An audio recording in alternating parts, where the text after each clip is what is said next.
Hello friends, welcome to தினமும் கதை. இன்னைக்கு நம்ம பார்க்க போற கதையோட தலைப்பு பாத்தீங்கன்னா வித்தியாசமான உதவி. இன்னைக்கு இருக்கிற காலகட்டத்தில் உதவி ஒருத்தர்கிட்ட இருந்து கிடைக்கிறதே ரொம்ப பெரிய விஷயமா இருக்கு. அப்படி இந்த கதையில ஒரு வித்தியாசமான உதவி ஒரு இளைஞனுக்கு கிடைச்சிருக்கு. அது என்னன்னு இந்த கதைக்குள்ள போய் பார்க்கலாம். ஒரு நடு காட்டுல ஒரு இளைஞன் நடந்து போயிட்டு இருக்கான். அப்போ அவனுக்கு ரொம்ப பசியாக இருக்குது.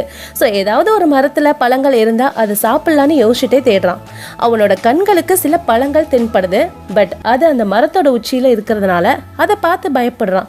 அது எப்படி எடுக்கிறது அப்படிங்கிறத யோசிக்கிறான். ஆனால் அவனோட பசி அவன் அந்த மரத்தில் ஏறி பறிக்க சொல்லுது.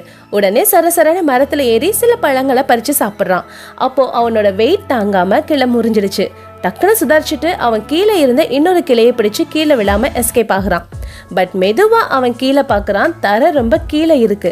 ஏற்கனவே ரொம்ப பயந்து போயிருக்கிற அவன் இன்னும் அதிகமா பயப்படுறான்.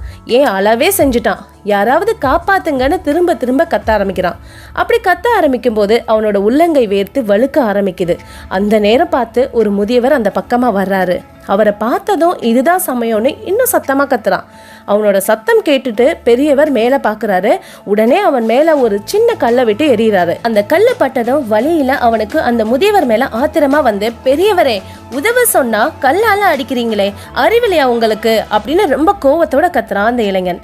அதுக்கு பெரியவர் எதுவுமே பேசாம இன்னொரு சின்ன கல்லை எடுத்து அவன் மேல எறிகிறாரு. அதனால இன்னும் கோவம் வந்து, நான் கீழே இறங்கி வந்தா உங்களை சும்மா விட மாட்டேன் அப்படின்னு சொல்லி அந்த இளைஞன் ஒரு பெரிய முயற்சி எடுத்து தன்னோட கையை வீசி மேலே இருக்கிற இன்னொரு கிளையை பிடிச்சு அப்படியே கீழே வர்றதுக்காக ட்ரை பண்றான். அப்பவும் அந்த முதியவர் சும்மா இருக்காம கையில நிறைய கற்களை அள்ளி வச்சுட்டு ஒன்னொன்னா அவன் மேல எறிகிறாரு. இப்போ அவனோட கோபம் அதிகமாகி இன்னும் பெரிய முயற்சி எடுத்து கிளை மேல ஏறிட்டான். அப்புறம் வேகமா இறங்கி கீழே வந்த அவன் நேரம் அந்த முதியவர்கிட்ட போய் சர்றா மாதிரியே திட்டுறான்.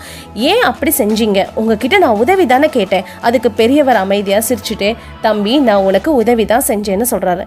அதை கேட்ட அவனுக்கு இன்னும் கோபம் ஜாஸ்தியாகி ரொம்பவே கத்துறான். அதுக்கு அந்த பெரியவர், நான் முதல்ல உன்னை பார்த்தப்போ நீ பயத்துல உறைஞ்சு போயிருந்த, அதனால உன் மூளையே வேலை செய்யல.